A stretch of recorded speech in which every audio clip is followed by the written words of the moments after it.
how do you stop making excuses? This is actually pretty simple. And I said it the other day, and you have to realize, you have to know, you have to accept that all your excuses are lies. They are lies, all of them. Think about the things that you tell yourself, the lies you use to rationalize taking the easy road. Taking the easy road and leaving discipline behind. Think about them. Always something there to build a case on why you can't move on, why you can't grow to the next level, why you can't begin to manifest your greatness, why you can't begin to live life on your terms. Always something there to block you, to keep you where you are, and keep you from beginning to develop your true greatness. Always some fear. How do we handle it? And I'm saying that if you've been hiding out behind but, if you've been using the fact that you don't have enough money or you don't have the education, take it head on. Go get the education. You don't have time. That's a lie.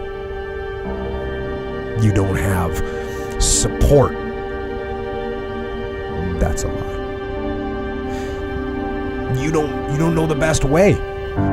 Or you're too old, or you're too young. Of course you're too old or too young. Lie. And there's, you're too busy. Sure you are. That's a lie. And you're too tired, or you're too sore, or you're just plain not feeling it. Lies, lies, lies.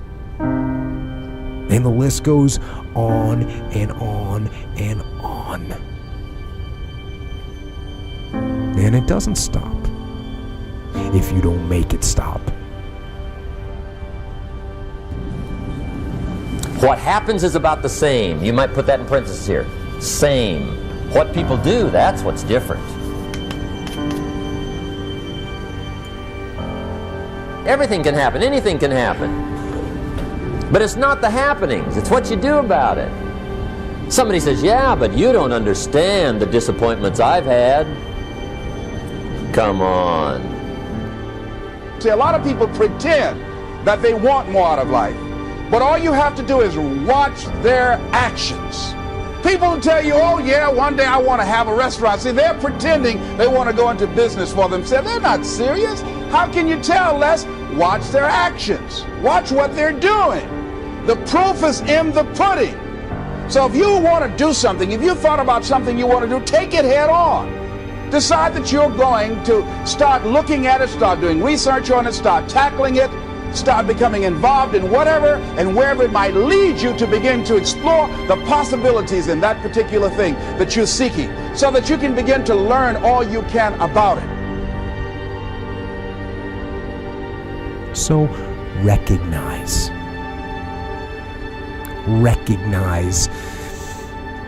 the excuses are not valid. They aren't. They're trumped up. They're conjured up. They're fabricated. They're lies. And how do you stop the lies? You stop the lies with the truth. The truth. The truth will set you free.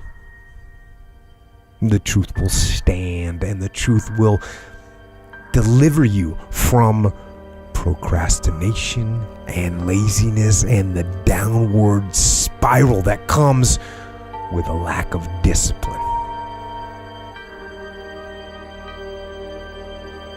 So don't believe the lies, believe the truth. And the truth is, you have time. You have the skill, you have the knowledge and the support and the willpower and the discipline to get it done.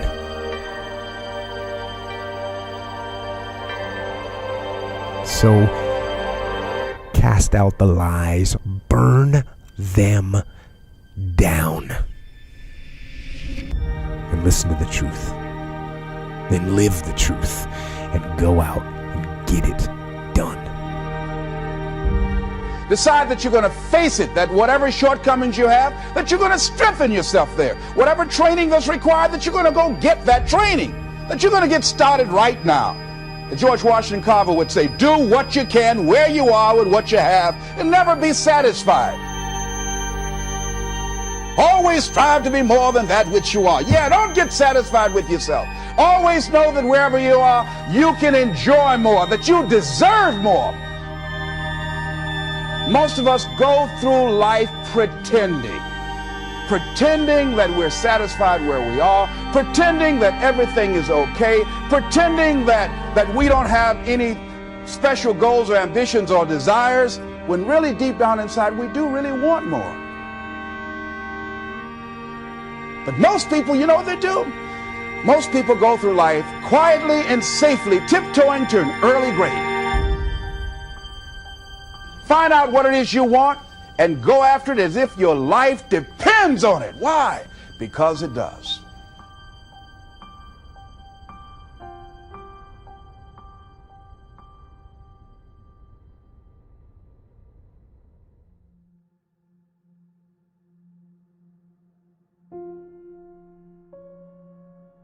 One thing a motivational speaker is supposed to never tell you, or that you heard that a motivational speaker is never to tell you, is that you can't.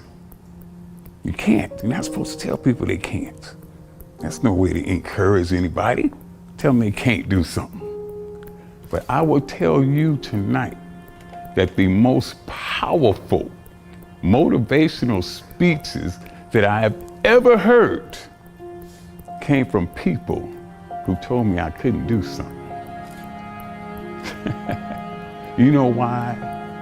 Because when they told me I couldn't do it, I was bound and determined to show them that I could. Tell me I can't do it. I will prove you wrong. I will show you that you're mistaken. You have chosen the wrong one to tell that they can't do something. Because I believe, and this is real important, I can't will thwart you, will stop you, will slow you down, will turn you around and cause you to move backwards if you let it. But if you have the proper mindset, I can't will do nothing but make you that more determined to get to your goal. People don't want to exude that much passion in which it becomes obsession because they're fearful of their obsessions. Well, if I'm obsessed about this topic, it's going to take away from my family, from my time. It's going to introduce a lot of, fear or unknowns to me. So they back off. But I tell people all the time, there is a difference between passion and obsession. And high performers have obsession about the topic, right? They are obsessed about the topic in which they're trying to learn, master, grow into.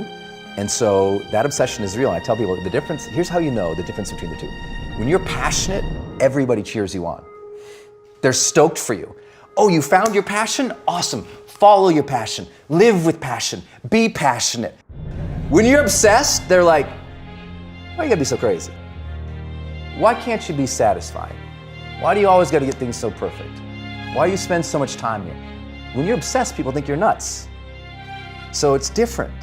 And it's like, I always tell people, if no one thinks you're crazy, you're not yet operating to the outer limits of your potential. You're not there yet.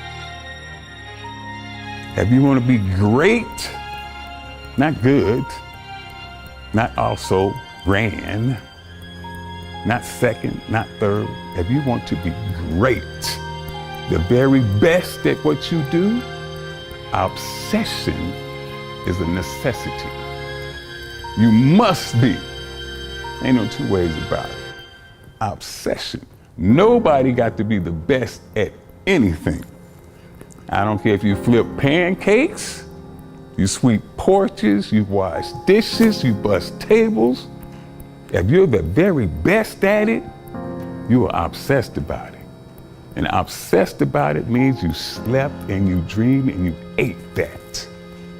I will be the very best at what I do. I am determined to be the very best at what I am. And you, nobody can tell me that I can't do it because I am obsessed. Somebody in your life should say, man, you really care about this in like a crazy way. And when you get there, you know you found your thing. And not everybody finds that. Question the impossible. The greatest achievements of mankind were made by people who questioned impossible. The Wright brothers. Oh, we can't fly, there's no way. If we're supposed to fly, we'd be born with wings. Christopher Columbus. The world is flat, Chris, the world is flat. And at that time, it was accepted by everyone to be true. Question what people call impossible. 4 minute mile was the limit. No way possible. I don't care what color you know, no way possible. You're gonna run a mile in under 4 minutes. It just can't be done. Roger Bannister said, I think I can do it. I think I can do it.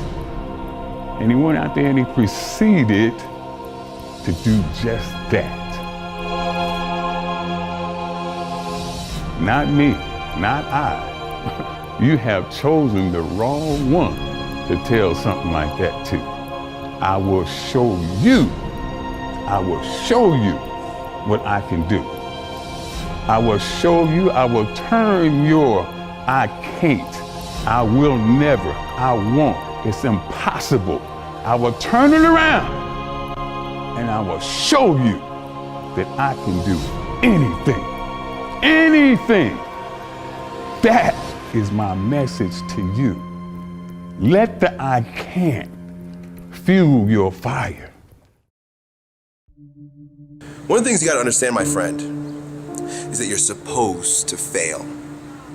You're supposed to fail, because failure is the stepping stone to success.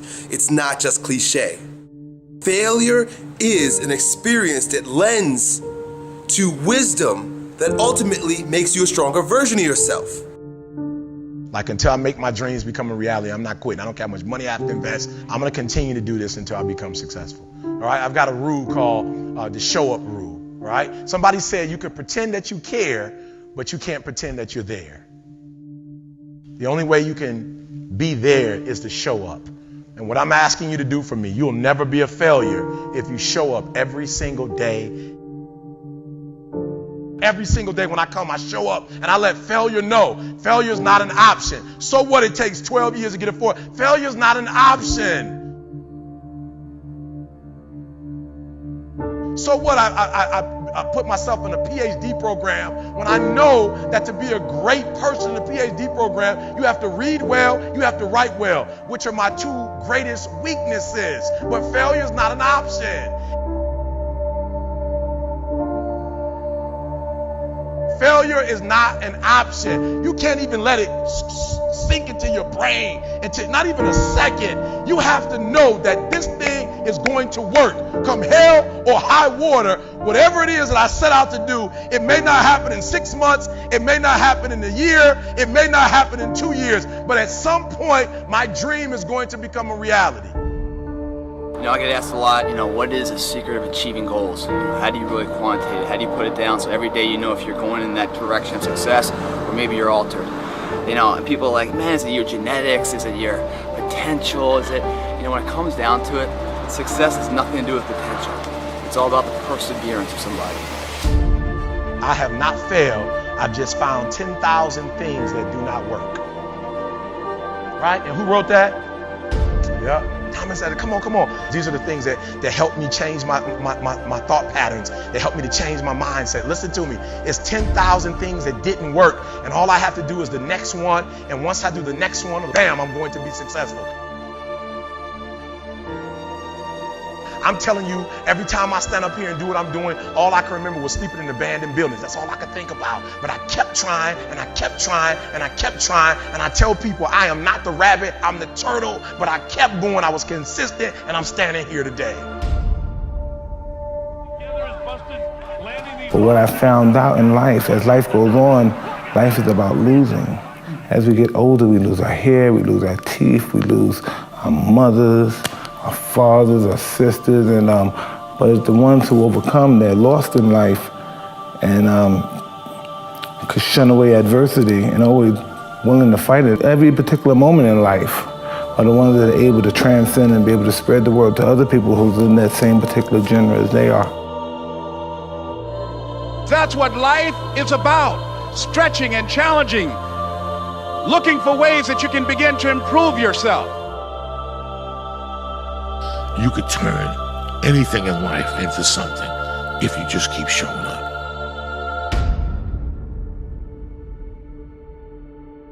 If you throw shit against the wall, eventually something will stick.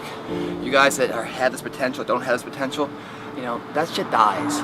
What continues to last forever is a perseverance to always show up. That's what champions do. Every single champion is the same as every ordinary person. The only differential is that they show up to the event every single day. They see failure as a learning curve. They welcome failure. You learn more from failure than you ever will from success. So showing up and getting knocked on your ass, finding intestinal fortitude, stand back up and face that endeavor is going to be the overriding factor that makes a difference. Everything you do to the best of your ability. It doesn't matter what you're doing, it's the fact that you're doing it, so therefore it means something to you. It doesn't matter what you're born with, it doesn't matter your potential, how much, silver spoon of money you have. All of that can be attained if you show up and you're willing to risk failure for success.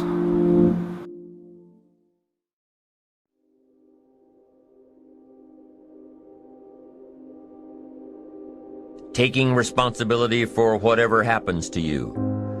Knowing that you have consciously made the decisions that are now affecting you. Knowing that what is happening now, today, is the direct result of your activity, what you did yesterday. Self-reliance means counting on yourself, trusting yourself, being confident with yourself, being responsible to yourself, trusting your own instincts. Trusting the conclusions that you have developed from your study of experiences and philosophies, taking the credit that is due you, learning from the mistakes that you have made. We hold on to this story that we kind of fabricate, we build in our lives that, about certain things, and that story is basically an excuse and a reason about why certain things didn't happen, why you weren't able to accomplish or do this.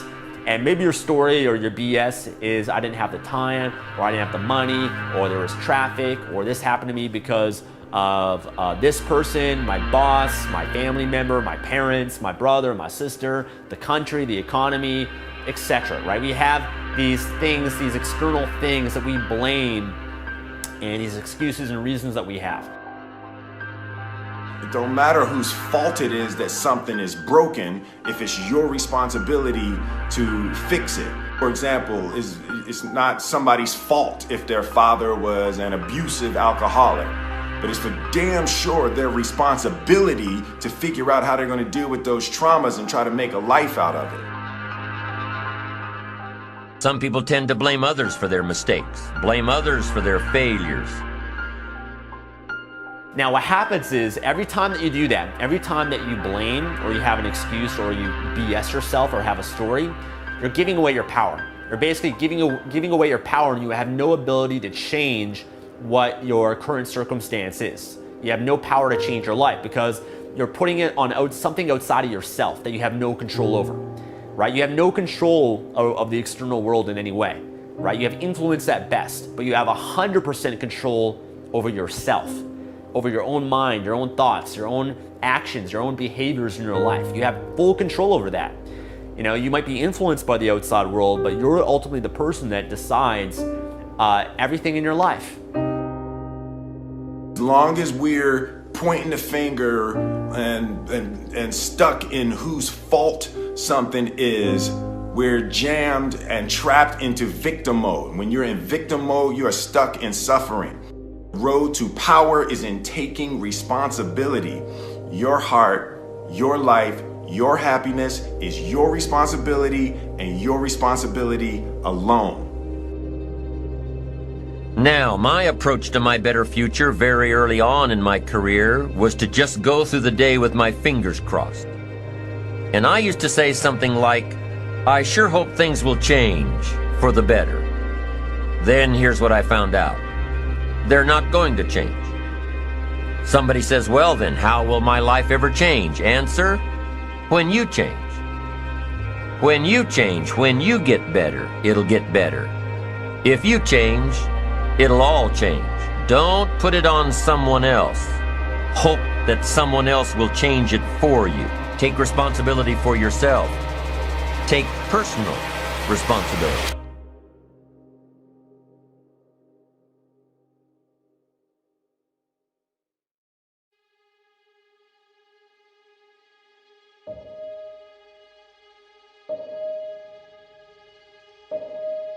It's a constant storm to try to figure out what you're about, and you change.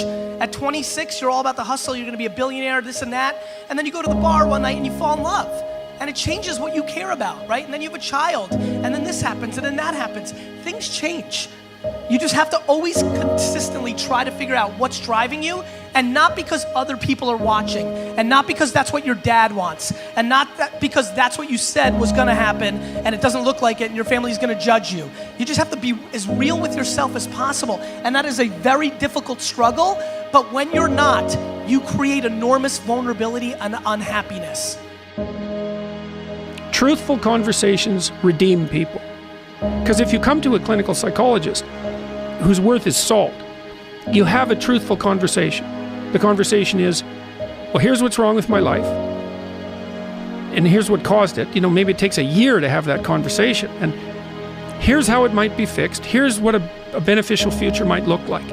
And so it's a completely honest conversation if it's working well. And all that's happening in the conversation is that the two people involved are trying to make things better. That's the goal. Let's see if we can have a conversation that will make things better. I think one of the factors in the resistance to these ideas of discipline and of taking responsibility for yourself is people recognizing that they're not doing that in their own lives, and they get upset, and instead of looking internally, they try to attack the thing that's upsetting them. They attack your message, they attack the philosophy behind it, rather than look internally and objectively and having some sort of introspective point of view where you go, okay, am I reacting to this because this resonates? Like I'm missing this aspect of my life? Does this diminish me? Or is this guy pointing something out that I can benefit from? Very few people are willing to do that. Very few people are willing to take that critical moment to look at their own behavior and look at their own thought process and wonder if the actual adverse reaction they have to this person's message is because they know that they're wrong. Start the process of becoming much more honest with yourself. It will help you make much better decisions, and it will help you in the long run. It may not taste as fun or as glamorous in the short term, but it will put you in a much better position. Stop doing the things that you know are wrong that you could stop doing. Right? So it's a fairly limited attempt. First of all, we're not going to say that you know what the good is or what the truth is in any ultimate sense. But we will presume that there are things that you're doing that for one reason or another you know are not in your best interests. There's something about them that you just know you should stop. They're kind of self-evident to you. Other things you're going to be doubtful about. You're not going to know which way is up and which way is down. But there are things that you're doing that you know you shouldn't do. Now, some of those you won't stop doing for whatever reason. You don't have the discipline, or maybe there's a secondary payoff, or you don't believe it's necessary, or it's too much of a sacrifice, or you're angry or resentful or afraid, who knows.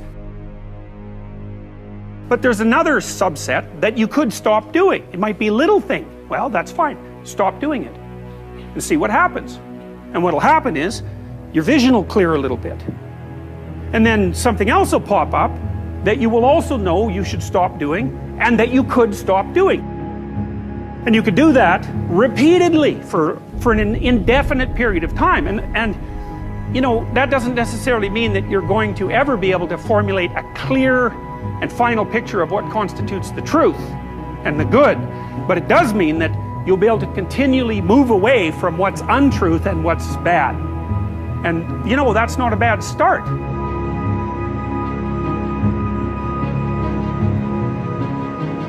Discipline, it does start with waking up early. It really does. that is just the beginning. Discipline is the root of all good qualities. But you have to absolutely apply it to things outside of just waking up early. It's everything. It's working out every day, making yourself stronger and faster and more flexible and healthier. It's about disciplining your emotions so you can make good decisions. It's about doing the tasks that you don't necessarily want to do, but that you know will help you. And that's what discipline is. Discipline means taking the hard road, the uphill road, to do what's right.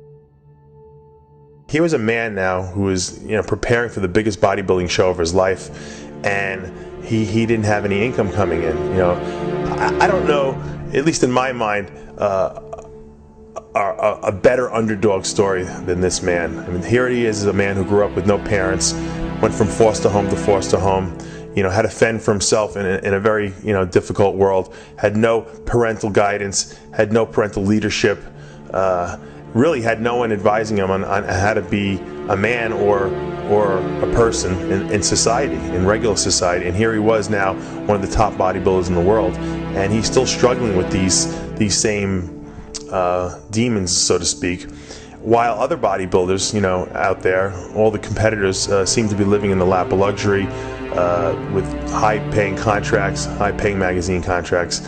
And what struck me as being even more unusual is that Kai wasn't sad over it, that he wasn't bitching about it, that he wasn't complaining about it, and he was kind of happy in a sense to be doing what he loved the most, and glad in a sense to be given the chance to do it, even given the Spartan conditions that he found himself in.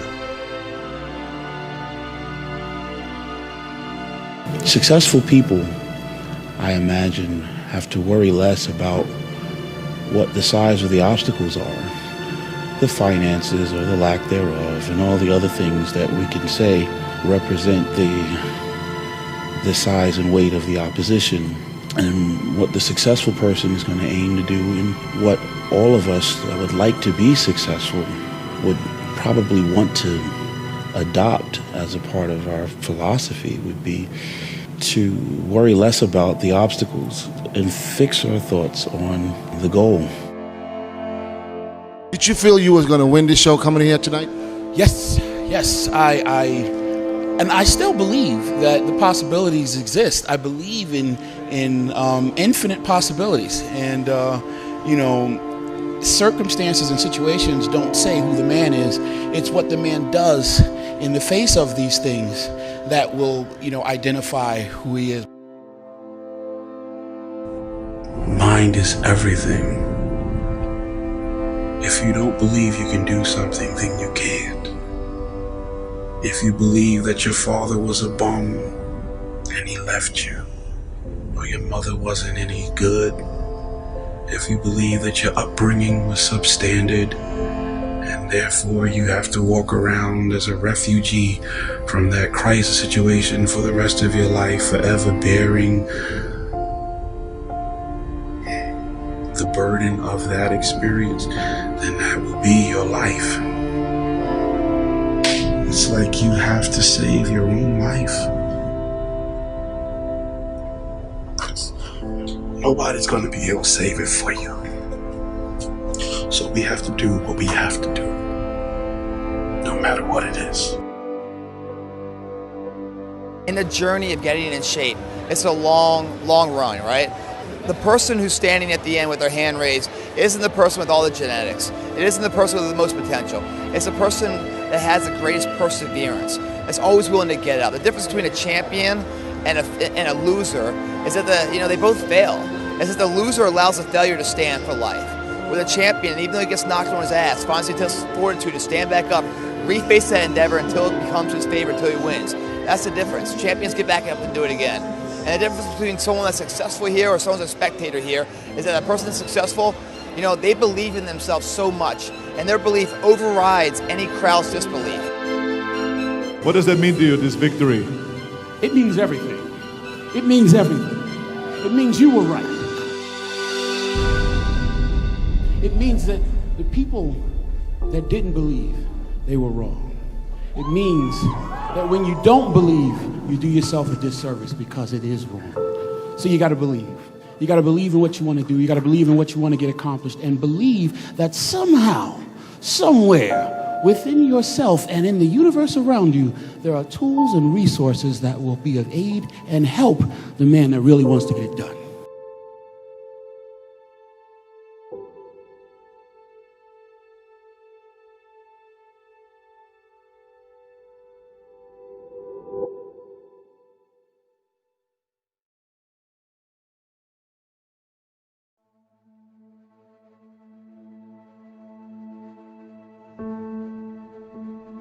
Be clear in your mind in what you intend to achieve.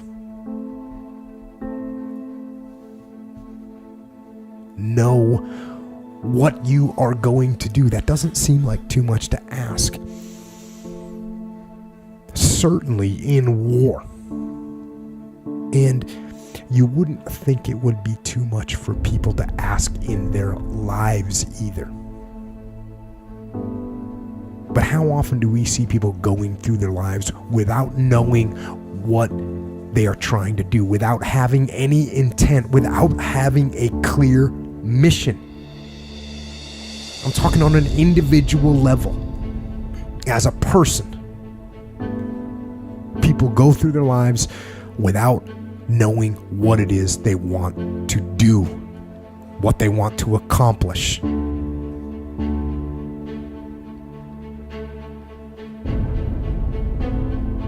So, know what your mission is. Know what your intent, as the commander of your life, know what your intent is, and then fight with everything you've got to win. Don't let nobody turn you around. That's real. Because that's why most people don't act on their dreams and ideas. That's why most people, when I'm talking with kids that are in institutions, and I said, what happened? Why did you give up working hard and making good grades? Well, they started teasing me. And they allowed that peer pressure to cause them to scale down their dreams and their ambitions. They started following the crowd. That's why many people don't do the things they want to do, because he doesn't have the guts or the boldness to stand up in life and say, I'm going to live my dream. I'm going to commit myself to live out what's in me. I heard Dr. Johnny Youngblood say, I must live what's in me. I said, why do you do this? He said, I got to do it. I got to do it. And I'm saying, find something in your life that you say, hey, it might not work out, but I got to do this. Why? Hey, it's the one thing I love. It's my peace. It's my thing. You don't need anybody to approve you. You don't need anybody to say, go ahead on and do it. If you get that, that's fantastic. If you get that encouragement, that's great. But I say stand up within yourself boldly and say, this is my life. I'm controlling my destiny.